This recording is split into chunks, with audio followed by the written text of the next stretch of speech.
오늘 우리에게 주신 하나님의 말씀입니다.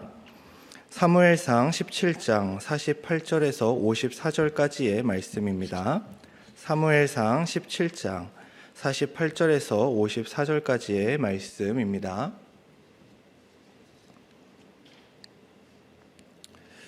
블레셋 사람이 일어나 다윗에게로 마주 가까이 올 때에 다윗이 블레셋 사람을 향하여 빨리 달리며 손을 주머니에 넣어 돌을 가지고 물매로 던져 블레셋 사람의 이마를 치매 돌이 그의 이마에 박히니 땅에 엎드러지니라.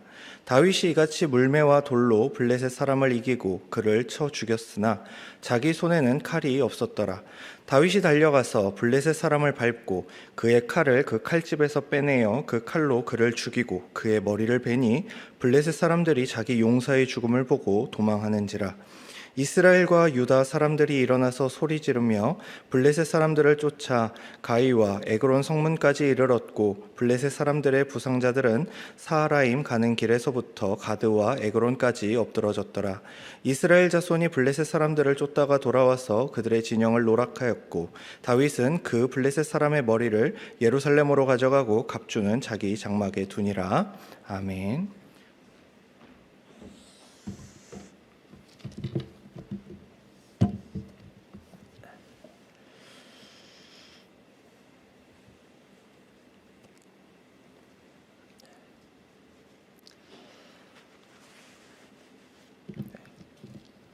오늘 하루 가운데 여러분들과 함께 예배를 드릴 수 있음에 기쁨입니다.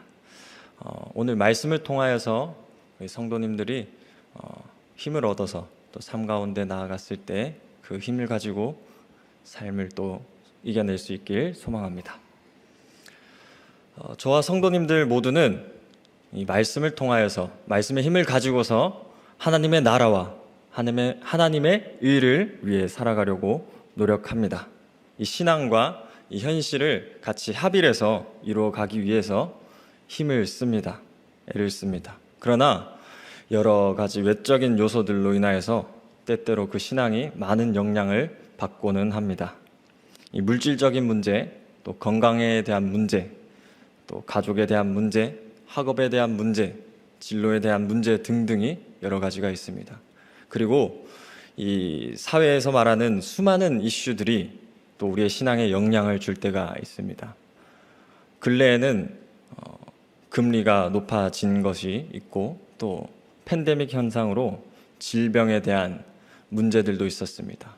그리고 또 최근에는 러시아와 우크라이나 전쟁에 대한 이슈도 있었습니다. 이러한 문제들과 또 사회적인 이슈들로 인해서 우리의 신앙에 대한 문제들이 많이 부딪히곤 합니다. 우리 신앙을 가지고서 어떻게 우리의 현실을 살아가야 할지 그런 고민을 하게 된다 보면 우리의 머리가 아파오게 됩니다.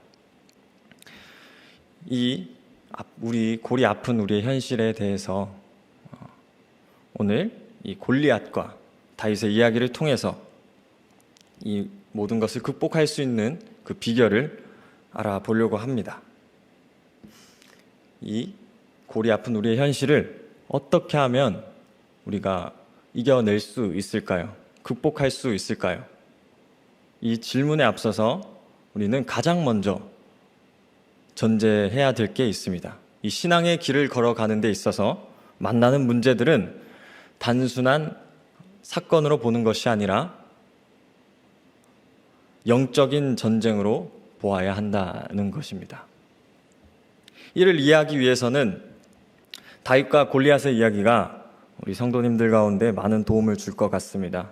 이 다윗과 골리앗의 이야기는 단순한 사건으로 볼 때 국가와 국가 간에 땅을 뺏기는 그런 전쟁에 불과합니다. 그러나 우리는 이 이스라엘의 역사를 알아볼 때 단순한 그런 전쟁이 아님을 알 수 있습니다.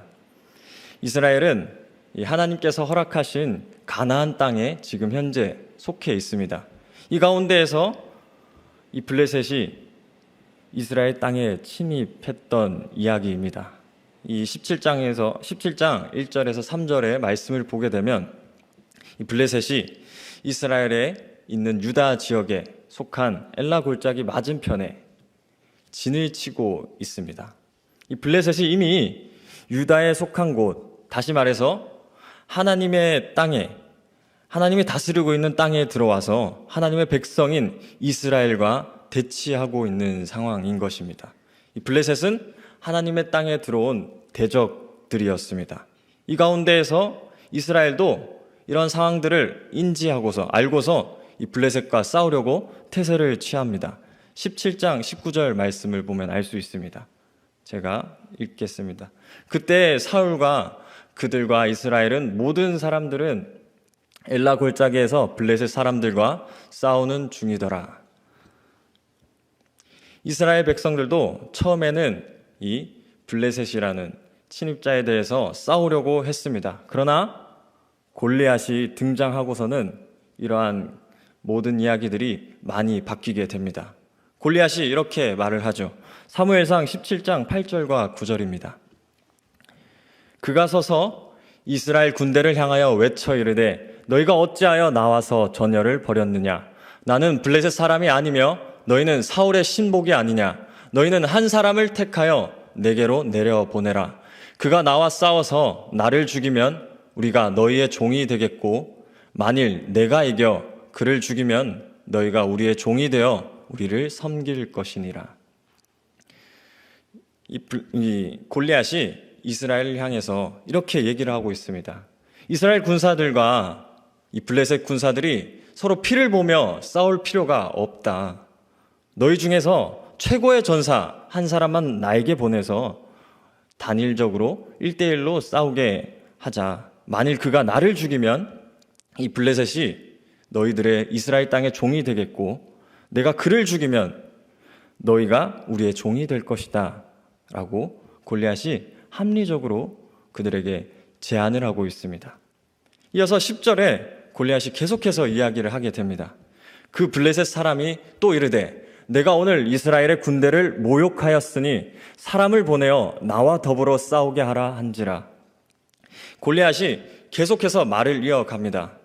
이제 막 모욕적인 말을 하면서 이스라엘을 도발하고 있습니다. 그 모욕적인 말 내용 자체는 성경에 나오지 않기 때문에 저희가 어떤 말을 하는지는 모릅니다. 그러나 그 내용은 분명히 이 이스라엘 백성들의 그 정체성, 근본적인 정체성을 흔들어 놓는 말이었으면 틀림이 없습니다. 그 다음 구절의 말씀을 보면 알 수 있기 때문입니다. 그 다음 구절에는 이스라엘이 두려워 떨고 놀라했습니다. 그렇게 골리앗의 도발이 40일 동안 반복됐기에 이 이스라엘 군사들의 마음을 짓밟고 또 한 발자국도 움직이지 못하도록 붙잡았을 것입니다. 우리의 현실도 우리가 살아가고 있는 이 신앙을 가지고서 살아가고 있는 현실도 이러한 모습을 가지고 있는 듯 보입니다. 이 신앙을 가지고서 열심히 살아갑니다.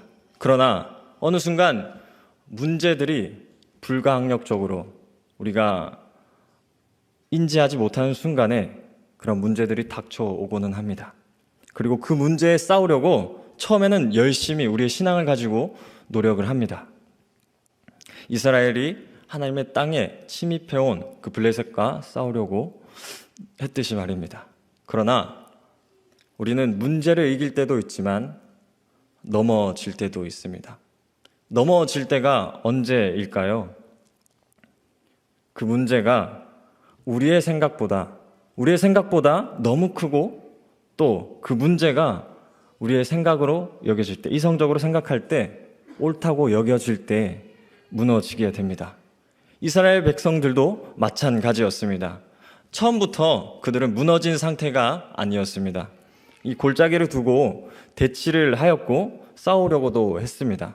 그러나 이 엄청나게 커 보이는 문제 앞에서 이 거구가 키가 장구한 이 골리앗 앞에서 그의 말을 통하여서 또 설득되고 무너지게 됩니다. 골리앗이 이스라엘 백성들의 근본적인 정체성을 흔들어 놓았기 때문일 것입니다. 오늘날 우리가 믿음의 길을 걸어가는 가운데에서 만나는 문제들도 이런 이스라엘 백성들이 처한 현실과 같다고 생각됩니다. 이 우리의 근본적인 믿음의 정체성, 우리가 어떠한 믿음을 가지고 있는지, 이 하나님의 자녀에 대한 정체성이 흔들어 놓는 것과 같은 상황이죠. 우리는 이러한 영적인 전쟁에 처해 있다는 것을 깨달아야 합니다. 인지를 하고 있어야 합니다. 이러한 영적인 전쟁 가운데에서 있을 때, 우리가 이를 알고 있을 때 이제 우리는 어떻게 승리할 수 있게 되는지에 대해서 생각할 수 있어야 되고 또 고민해야 되고 답을 찾아야 합니다. 어떻게 우리는 승리할 수 있을까요? 이어지는 계속해서 이 골리앗과 다윗의 이야기를 살펴보면 그 해답이 나옵니다. 바로 이 진정한 왕이 누구신지 기억해야 한다라는 내용입니다. 지금 앞서서 계속해서 얘기해왔던 이야기는 이스라엘 백성들이 지금 처한 현실이 그들의 정체성이 많이 무너진 상태이고 블레셋 가운데에서 위협을 받아 두려워 떨고 있는 상태였습니다. 이때 하나님께서 세워주신 기름 부음 받은 자 사울 왕은 어떠한 반응을 보이고 있는지 살펴봐야겠습니다. 이 17장 11절 말씀을 보면 이 사울 왕도 백성들과 똑같이 놀라서 그 마음이 흔들리고 있고 두려워 떨고 있었습니다. 그러나 사울이 처음에 이스라엘의 지도자가 될 때 그의 역할이 분명히 있었습니다. 사무엘상 9장 16에서 17절 말씀입니다. 제가 읽겠습니다. 내일 이맘때 내가 베냐민 땅에서 한 사람을 내게로 보내리니 너는 그에게 기름을 부어 내 백성 이스라엘의 지도자로 삼으라. 그가 내 백성을 블레셋 사람들의 손에서 구원하리라. 내 백성의 부르짖음이 내게 상달되었으므로 내가 그들을 돌보았노라 하셨더니 사무엘이 사울을 볼 때에 여호와께서 그에게 이르시되 보라 이는 내가 내게 말한 사람이니 이가 내 백성을 다스리리라 하시니라. 아멘. 이 사울은 이스라엘을 대표하는 지도자로서 마땅히 백성들을 구원하고 또 통치했어야 했습니다. 이것이 그에게 맡겨진 왕의 역할이었습니다. 그러나 그는 하나님께서 맡겨주신 역할을 제대로 감당하고 있지 않고 있습니다. 왕이 제 역할을 하고 있지 않으니 이 백성들도 나설 용기도 없고 이 블레셋과 싸울 명분도 없게 되었습니다. 이렇게 이스라엘이 절망 가운데 있을 때 이때 전혀 전쟁의 경험도 없는 시골의 소년인 다윗이 나오게 됩니다. 마치 구원자처럼 말이죠. 이 다윗이 형들에게 심부름을 하러 왔을 때 이 골리앗이 이스라엘 군대를 향해 모욕적인 말들을 내뱉고 있는 것을 듣게 됩니다. 이 이스라엘 백성과 또 사울 왕과 달리 이 다윗은 그 말을 듣고 낙심하지 않았습니다. 오히려 그 블레셋과 이 골리앗과 싸우려고 노력했고 싸우려고 했습니다. 왜냐하면 하나님의 군대를 모욕하고 있다고 느꼈기 때문이죠.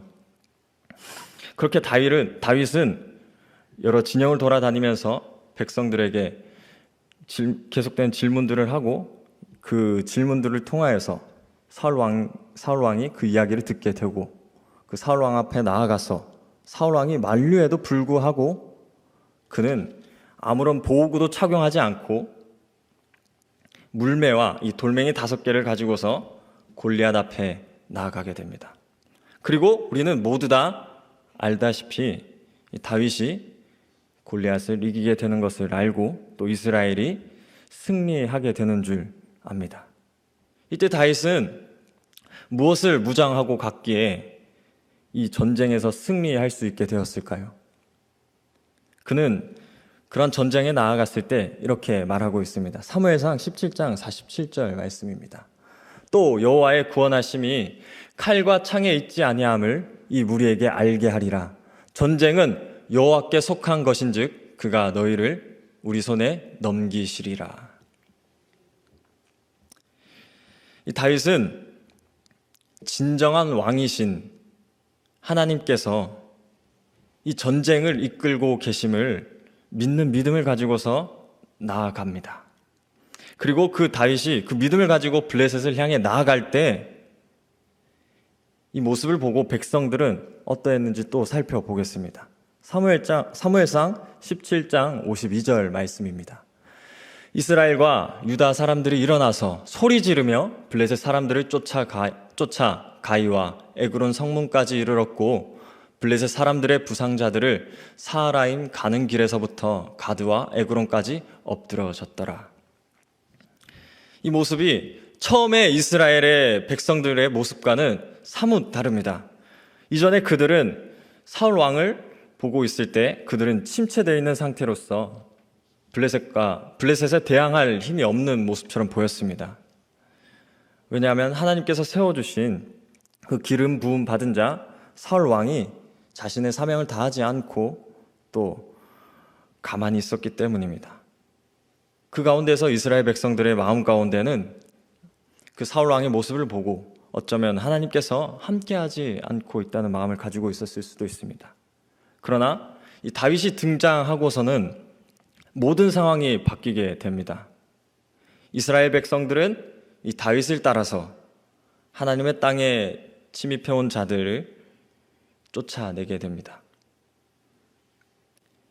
이스라엘 백성들은 또 다윗을 따를 때 어떤 마음을 가지고서 따랐을까요? 우리가 앞에서 계속 이야기했던 것을 들었을 때 이스라엘 백성들은 그 다윗의 외침을 듣고 그 외침을 보고 진정한 왕에 대한 마음을 가지게 됐을 것입니다. 우리의 정체성을 다시 회복했던 순간이었을 것입니다. 왜냐하면 그 다윗이 처음에 사울 왕에게 맡겨줬던 그 사명을 감당하고 있었기 때문입니다. 그 사울이 기름 부음 받은 자에 대한 사명으로서 블레셋의 압제에서부터 이스라엘을 구원하고 있었기 때문입니다. 그렇기 때문에 이스라엘 백성들은 그 모습을 보고 하나님이 함께 해주신다는 생각이 들었을 겁니다. 이러한 백성들의 기대는 또 블레셋의 전쟁이 끝난 후에서 백성들이 사울 왕보다 다윗을 높이는 것, 그 노래를 불렀던 것을 보면 알 수 있죠. 이제 우리는 또 여기서 어떻게 진정한 왕을 기억할 수 있느냐라는 질문을 할 수 있게 됩니다. 이 말씀은 다윗이 사울 앞에 나아가서 고백했을 때를 보면 알 수 있습니다. 다윗이 골리앗과 싸우기 전에 사울 왕과 대화에서 그가 이렇게 말합니다. 17장 34절에서 37절의 내용이 이렇습니다. 제가 어렸을 적 아버지의 양을 지킬 때 사자와 곰이 저를 죽이려고 했습니다. 그러나 그 가운데에서 제가 하나님께서 사자와 곰의 발톱에서 저를 지켜주셨습니다. 그 하나님이 여전히 나와 함께하고 계십니다. 라는 믿음을 가지고서 과거의 하나님의 손길을 기억하며 나아갔을 것입니다. 우리 모두는 이 각자의 삶에서 하나님께서 우리를 만나 주셨던 때가 있습니다. 그때가 언제인지 정확히 기억하는 성도님들도 계시고 정확하게 기억은 나지 않을 수도 있습니다. 그러나 지금 현재 우리가 가지고 있는 믿음을 통해서 그때의 만남을 기억할 수 있습니다. 우리가 어려움을 만났을 때 지금 믿고 있는 믿음을 가지고서 그 모든 어려운 순간들을 이겨낼 수 있어야 합니다. 저 또한 이 믿음의 길을 가고 있는 가운데에서 이 신앙을 지켜가고 있는 가운데에서 저희 삶 가운데에서 해결되지 않는 문제가 있습니다. 바로 가족에 관한 신앙 문제입니다. 저희 가족은 어머니와 아버지, 또 누나, 그리고 제가 있습니다. 이 가운데 신앙은 저밖에 없죠. 제가 신앙을 가진 지 대략적으로 약 10년가량 되었는데요. 길다면 길고 짧다면 짧은 신앙생활입니다. 그러나 이 10년가량의 신앙생활 동안 여러 기도들을 했지만 변하지 않는 기도들이 몇 가지가 있습니다. 그 가운데에서 이 가족에 대한 신앙의 문제가 있죠. 가족에 대한 신앙의 문제로 기도를 드리면서 또 어떤 때는 복음 전도를 하고 또 다른 때는 또 다른 방법으로 또 복음을 전도하기도 합니다. 그러나 그러한 매 여러 차례의 시도들이 있었지만 그 순간순간마다 매번 실패하게 됩니다. 잘 되지가 않습니다. 그럴 때마다 제 마음 가운데는 정말 복합적으로 어려운 마음들이 듭니다. 참 어렵습니다. 내가 전도를 했는데 왜 가족들의 신앙에는 변화가 없지? 정말 어렵습니다. 어떻게 해야 될지 모르겠습니다. 라는 고민을 가집니다. 그런데 그럴 때마다 저는 그런 마음에 빠지는 것보다 제 믿음을 보려고 합니다. 제가 이 가정 가운데에서 어떻게 신앙을 가질 수 있게 됐지? 어떤 은혜로 하나님을 만날 수 있게 됐지? 정말 기적과 같은 그 은혜로 하나님을 만났구나라는 것을 계속해서 생각을 하다 보면 제게 그 마음 가운데 힘들었던 그 모든 문제들을 이겨낼 수 있게 됩니다. 그런 생각을 하다 보면 하나님의 은혜를 다시금 기억하게 되고 또 그 믿음을 가지고서 제 삶을 또 살아갈 수 있게 되더라고요. 제 믿음을 주신 또 진정한 왕이신 예수님 앞에 있다 보면 그 낙심되었던 그 마음들이 회복이 되더라고요. 그리고 나서 이제 다시금 또 가족을 위해서 기도하고 또 전도할 수 있는 힘이 생기게 됩니다. 저와 성도님들 모두가 이 믿음의 길을 가는 가운데에서 참 많은 문제들을 만나게 됩니다. 저와 같이 이 가족에 대한 문제들도 있을 것이고 또 신앙을 지키는 데 있어서 정말 물질적으로 어려운 분들도 있을 것입니다. 그러나 그 문제들이 각각의 처해져 있는 현실에 따라 다 다를 것입니다. 그러나 전체적인 그림으로 봤을 때 이 모든 것들이 이 믿음의 길을 걸어가는 데 있어서 영적인 전쟁에 처해져 있다는 현실은 똑같습니다. 그럴 때 우리는 날마다 우리의 왕이 누구신지를 기억하며 이 문제가 생길 때마다 우리를 만나 주셨던 그 하나님의 손길을 기억할 때 우리가 가지고 있는 이 골리앗과 같이 이 골이 아픈 현실들이 이제는 이 골리앗 스스로가 아픈 현실이 되고 이 믿음으로 우리에게 주어진 그 길을 걸어갈 수 있게 됩니다. 더 이상 우리의 현실들은 힘든 현실이 되는 것이 아니라 하나님을 통하여서 또 예수님을 통하여서 승리케 되는 믿음을 승리하였고 그 승리를 가지고 살아갈 수 있는 믿음이 생기게 됩니다. 힘이 들 때마다 날마다 함께 하여 주시는 우리 예수님께 나아가는 모두가 되길 소망합니다.